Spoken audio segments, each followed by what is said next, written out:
Olá, começando mais um Resistência Francesa com Márcia Camagos, direto de Paris. Tudo bem por aí, Márcia? Tudo ótimo, Haroldo. Márcia, vamos começar falando de Brasil. Tem uma caravana aí de gente do governo brasileiro em Paris, como é que é isso? Então, Haroldo, amanhã, ali em Bercy, no Ministério, na sede do Ministério do Interior, se realiza o 6º Fórum Econômico Brasil-França. Então, veio toda uma comitiva liderada pelo general Carlos Alberto dos Santos Cruz e uma série de outros governadores do Mato Grosso, do Rio Grande do Sul e de Minas Gerais, em companhia dos presidentes das Fiesps, né? Bom, das Fiesps, das federações locais de diversos estados, para oferecer oportunidades de negócios com o governo francês. E há um grupo de resistência brasileiro, o Alerte France Brasil, mesmo o Comitê de Liberação do Lula e outros grupos, que vão fazer uma grande manifestação em frente a esse prédio, Bercy, para mostrar, tentar convencer os franceses que não se deve fazer negócio com o governo Bolsonaro. Inclusive, eles lançaram o hashtag Paris annule Bolsonaro, ou Paris cancela Bolsonaro, a exemplo do que foi feito em Nova York, né, nos Estados Unidos. Sim, um abaixo-assinado está recolhendo assinaturas e há realmente essa denúncia, né, porque há algum tempo o Macron recebeu o chefe indígena Raoni, e agora esse mesmo governo vai receber líderes que estão justamente destruindo, agredindo o meio ambiente, a floresta amazônica. O Raoni disse especificamente para os franceses não investirem no Brasil, não foi isso?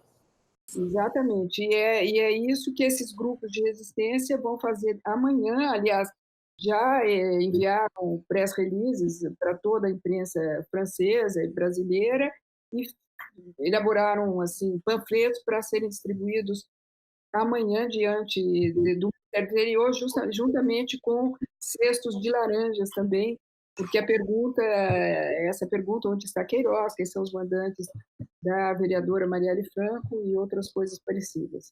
Ou seja, para esses grupos, investir no Brasil hoje significa um risco para a sociedade brasileira e para o meio ambiente do país.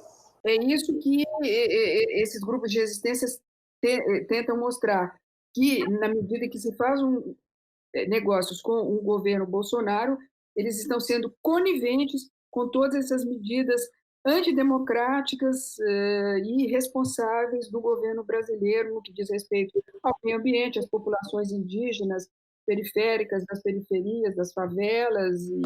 E esse discurso, ele sensibiliza o empresariado francês ou é um discurso assim com mais impacto político do que econômico de fato? Ou seja, tem empresário desistindo de investir no Brasil? É um discurso que sensibiliza, sobretudo, a sociedade francesa em geral. E se esse discurso sensibiliza a sociedade, ele tem algum reflexo também nos empresários, porque os empresários querem vender os produtos. Se, de repente, cogitam fazer um boicote a um determinado produto que é conivente com a destruição da Amazônia e a matança dos indígenas, é claro que isso vai prejudicar as vendas. Então, é uma questão assim, sobretudo, sensibilizar a sociedade que, de fato, está até mais preocupada com a questão da destruição da Amazônia e da exterminação das populações indígenas do que com a violência contra, enfim, as mulheres negras, a periferia, etc. Então, a questão desses grupos é bater firme na defesa do meio ambiente, que é o ponto assim que realmente está na pauta do dia, tanto que a prova disso é que os verdes, né, os partidos, os grupos ligados à ecologia, foram os grandes vencedores simbólicos das eleições parlamentares do Parlamento Europeu, e aqui na França também, eles ficaram em terceiro lugar, à frente dos antigos partidos importantes, o Partido Republicano e dos socialistas. Então, Agora, você falou dos verdes, e eu queria saber, as eleições europeias continuam, então, ainda dando, causando aí movimentações no espaço político francês. Conta aí pra gente.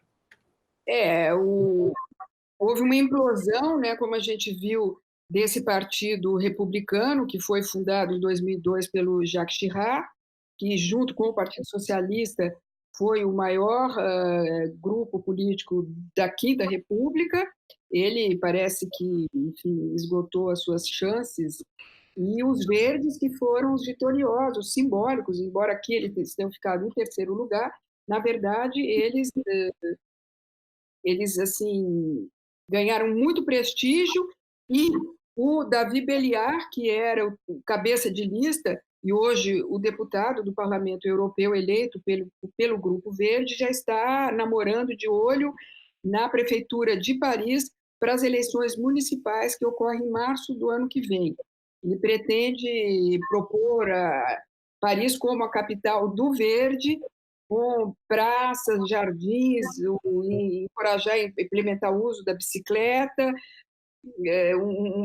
diminuir, se usa bastante a patinete, a bicicleta, e inclusive até cogitando em transformar os transportes públicos em gratuitos, a exemplo do que já ocorre em algumas cidades na Alemanha.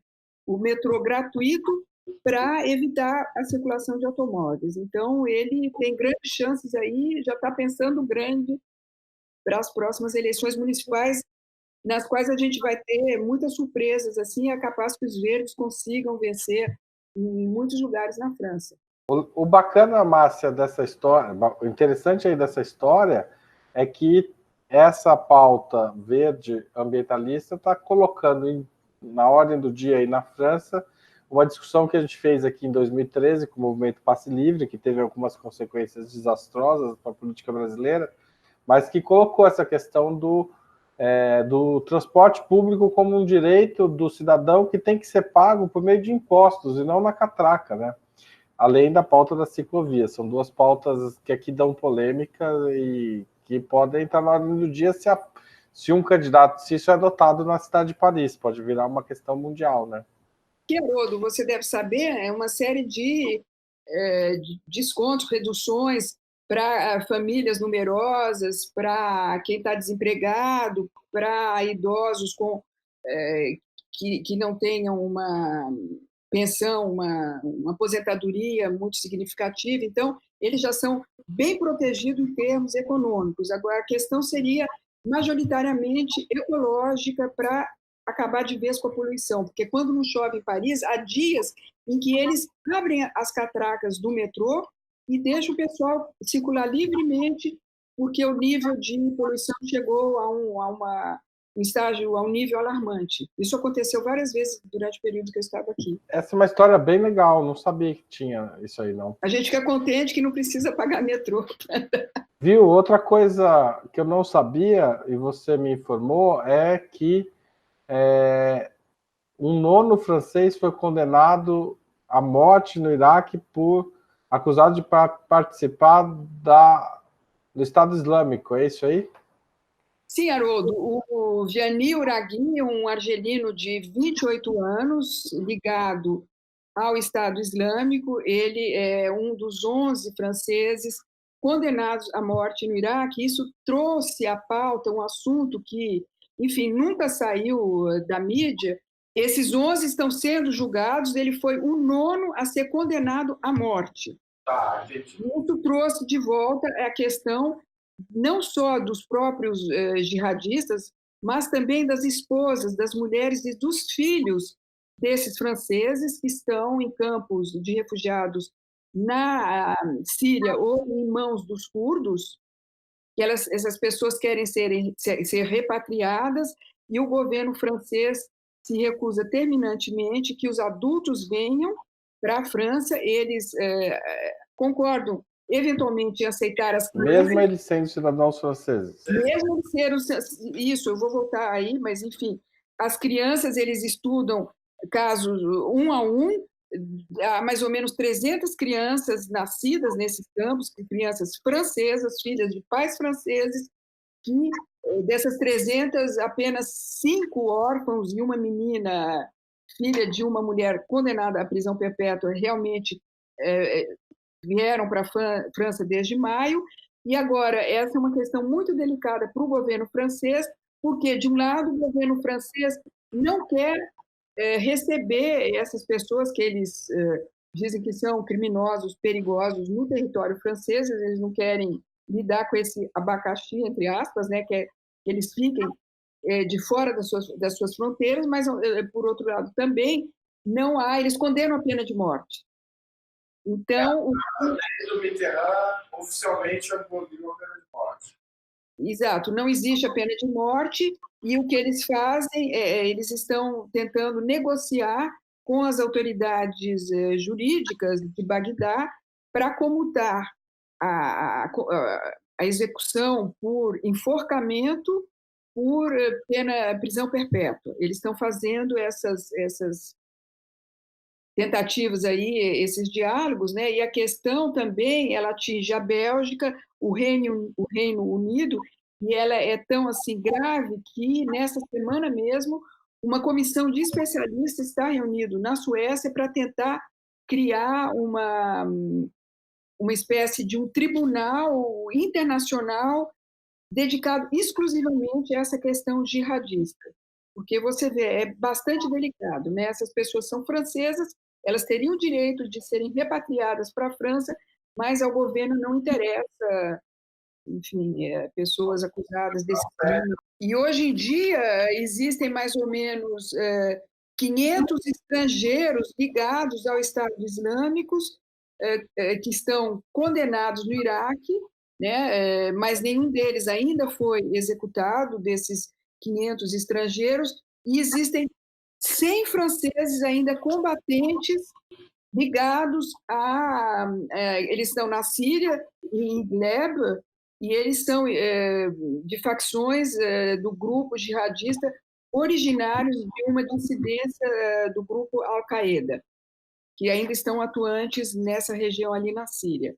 Ou seja, é uma questão assim que vem causando bastante polêmica, muita discussão aqui na França. O que fazer dessa população de franceses, de suas esposas e de seus filhos, que eram ligados aos grupos extremistas e que, segundo o jornal Die Welt, o jornal alemão, desde 11 de setembro de 2001, esses grupos realizaram mais de 1.000 atentados através do mundo todo. Bom, Márcia, e dessa vez a gente não falou dos coletes amarelos, né? Viu, Márcia, muito obrigado por mais Resistência Francesa, por essas impressões e informações que você traz de Paris. Elas são seguramente muito importantes para o nosso internauta, e eu queria agradecer você, internauta, que assistiu, e convidar você a apoiar a Opera Mundi. www.operamundi.com.br/apoio. O apoio dos internautas é muito importante para a gente. Se você estiver no exterior, inclusive, é melhor usar uma outra plataforma, que é catarse.me/operamundi. Então, com dinheiro, com uma pequena contribuição de cada internauta que assina a gente, que nos apoia, é que a gente consegue manter nosso jornalismo independente, fazendo aí a resistência contra a maré de desinformação da grande mídia. Muito obrigado, Márcia. Até a semana que vem. Valeu!